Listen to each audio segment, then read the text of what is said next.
Artinya bukan karena misalnya ada pandemi COVID, jadi terjadi over atau misalnya berlebihan dengan konsumsi vitamin.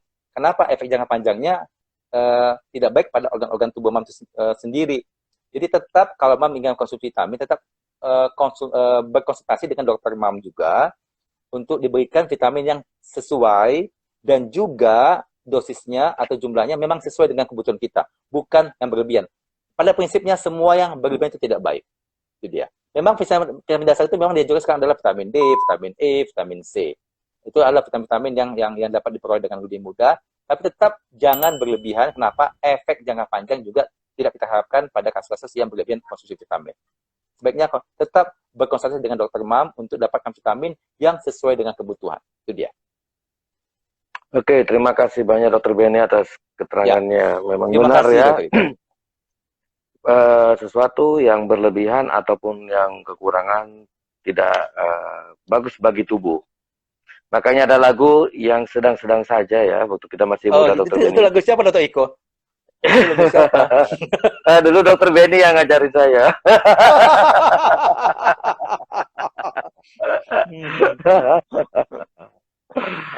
Oke.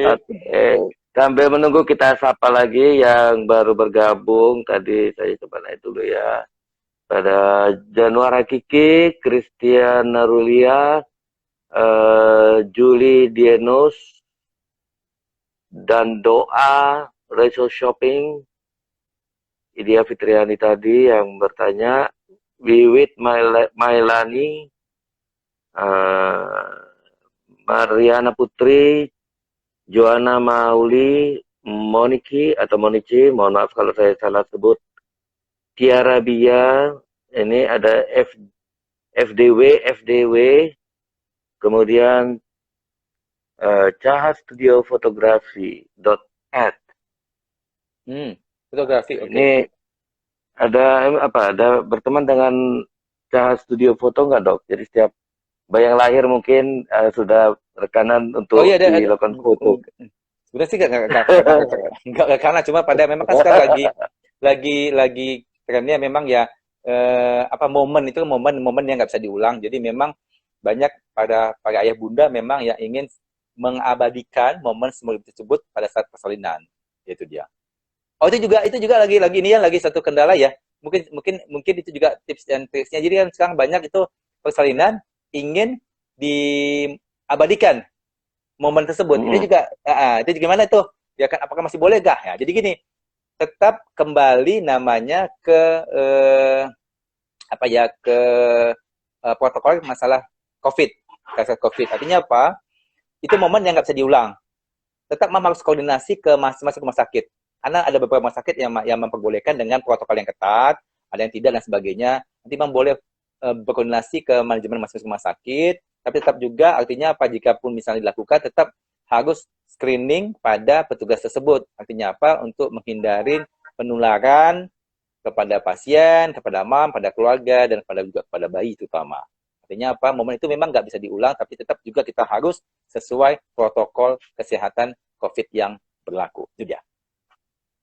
Oke, jadi sebetulnya sebagian rumah sakit masih mengizinkan, tetapi harus menjalani prosedur yang ketat tentunya ya. Artinya screening terpulang pada masing-masing kebijakan. Ya, kebijakan masing-masing manajemen rumah sakit. Ya. Tapi kalau di rumah sakit tempat Dokter Benny berpraktek, bagaimana? Masih ada beberapa yang ingin itu yang saya tahu itu masih bisa. Tapi dengan tetap berkoordinasi dengan manajemen dan juga mengikuti protokol COVID yang ketat. Itu dia. Atau mungkin bisa diwakilkan mungkin dari karyawan rumah sakit tersebut ya. Dan yang penting momen pengambilannya. Ya kadang-kadang ya karena masing-masing petugas sudah masing-masing tugas masing-masing. Jadi bukan meliput, jadi memang kalau itu misalnya perawat atau petugas itu udah ada tugas masing-masing, jadi memang nggak, kalau dikasih tugas yang lain mungkin mereka nggak, tugas utama mereka adalah untuk di tugas job desk mereka, jadi memang ya mungkin itu kan harus ya mungkin nggak, kurang pas kali ya Dokter Iko ya, karena kan sudah ada tugas masing-masing dan pada petugas medisnya gitu ya, itu dia. Kecuali ada koas ya, bisa minta tolong koas.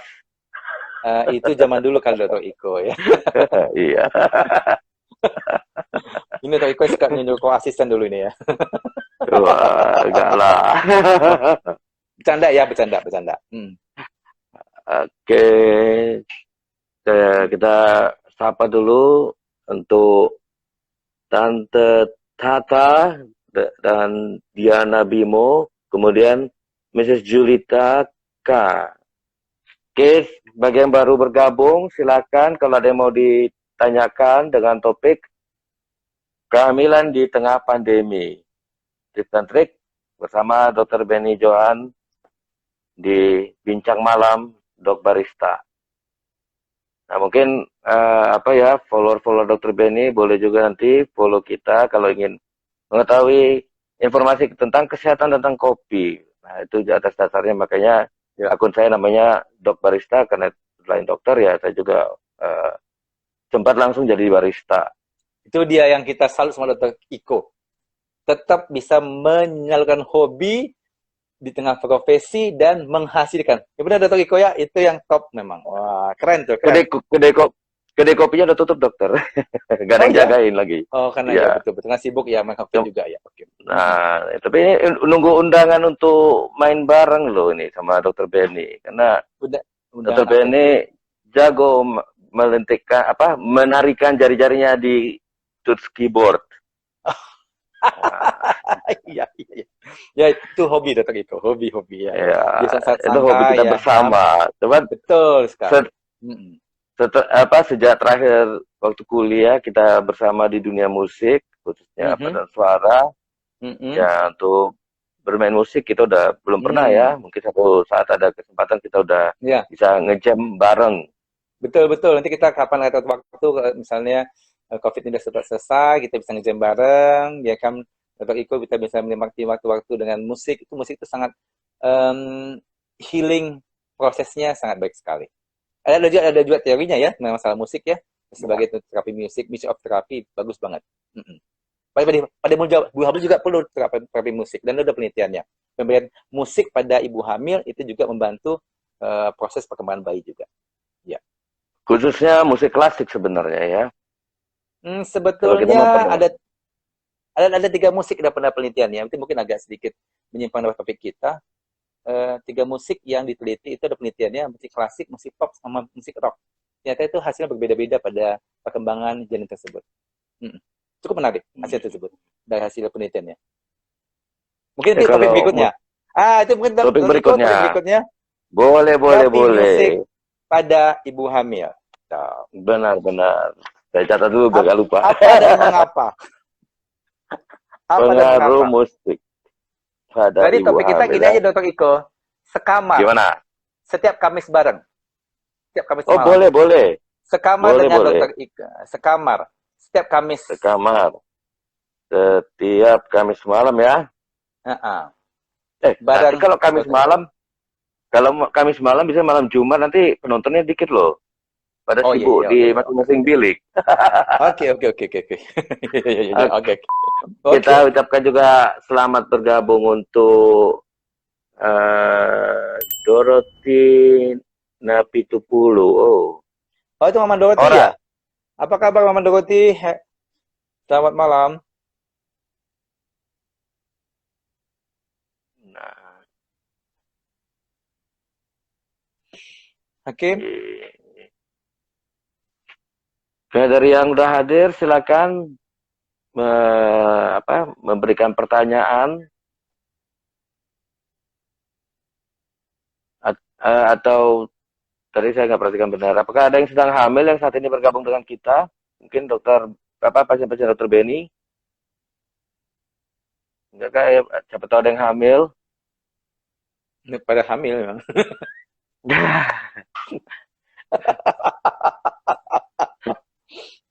Nah, ini mungkin sambilan juga agak sedikit membelok kita ya. Ya.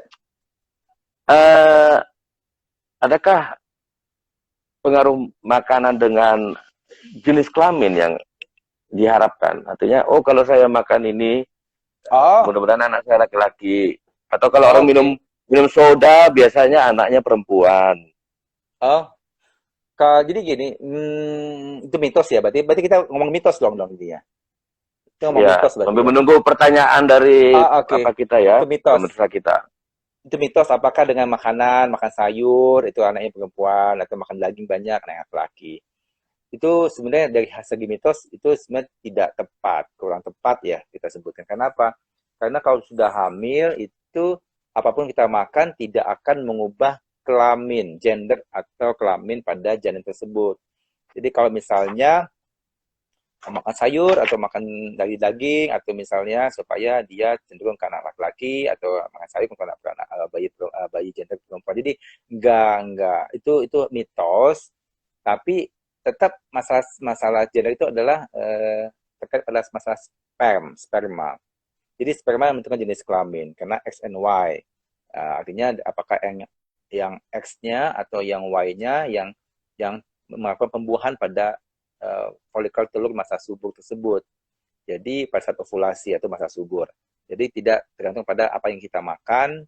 Ibu yang seorang wanita makan pada lagi hamil itu mengubah gender enggak itu hanya mitos saja tuh. Tapi kalau sebelum hamil ya itu bisa mempengaruhi, tapi itu pun tidak 100%. Mungkin hanya 10-15% doang. Baik kalau dokter, sudah hamil tidak ini bisa. nggak bisa ya, benar. Enggak, kalau udah hamil Ini jadi ini ada pertanyaan lagi dokter. Saya mungkin karena masih terkait hamil, langsung saya kita bacakan dulu ya dari Julie Dienos. Kalau orang hamil ngidam itu mitos kan dok? Silakan dokter, apakah ngidam ya orang banyak? Kalau orang ngidam itu mitos atau bagaimana dok? Ngidam. Oke, ngidam itu adalah sebenarnya pasal psikolog ya, psikologi. Jadi akhirnya maksudnya mitosnya apa? Maksudnya mitos apa itu ada nggak ngidam pada ibu hamil? Itu fakta atau mitos? Bahwa ngidam itu mungkin ya, kalau saya coba tangkap pertanyaannya, kalau mitos itu nggak betul itu ngidam, itu hanya pikiranmu sendiri. Cuman kan betul tadi yang seperti dokter Benny bilang, ya karena secara psikis, ya si istrinya atau kan bahkan kadang suaminya kan pingin sesuatu. Sebetulnya dalam istilah medis kita nggak ada istilah terminologi medis, nggak ada istilah ngidam. Di buku textbook juga nggak ada istilah ngidam disebutkan, nggak ada. Begitu hanya sebagai segi faktor psikologis atau psikososial. Misalnya, jadi itu terpulang pada tadi itu. Karena jadi tapi pendekatan adalah jika seorang wanita itu hamil, memang dia ada namanya influence, ada pengaruh dampak hormonal. Artinya apa? Seorang wanita itu jauh lebih, misalnya lebih sensitif, lebih emosional, lebih mood swing dan sebagainya. Itu yang mempengaruhi dampak dari segi psikologisnya. Tapi enggak, di textbook nggak ada bilang ada ngidam, itu enggak. Tapi masalah psikologisnya. Di mana wanita itu jadi lebih membutuhkan perhatian lebih. Mungkin dari suami, di mana dia juga membutuhkan atensi tadi yang agak lebih dan sebagainya. Mungkin komunikasi yang kurang. Akibat menyebabkan jadi seorang itu jadi lebih depresif atau mungkin perhatian jadi seorang wanita hamil itu butuh sokongan support dari keluarga, baik itu dari ayah, ibu, suami terutama, dari adik dan kakak, dari mertua dan sebagainya. Itu juga orang sekitarnya harus memberikan support. Kenapa? Karena tadi kan perubahan fisik yang berubah, dengan juga emosional yang sedikit agak berubah, dan juga mungkin itu juga akan membuat dia membutuhkan dukungan yang penuh, dukungan yang lebih banyak dari sekitarnya. Jika itu tidak dapat diperoleh, itu akan bisa mencetuskan namanya nanti adalah depresi, ujung-ujungnya nanti adalah depresi postpartum atau namanya baby blues dan sebagainya. Tapi ngidam itu sendiri dalam istilah medis nggak kita jumpai ya dalam ngidam, tapi dampak pada psikologisnya. Itu dia.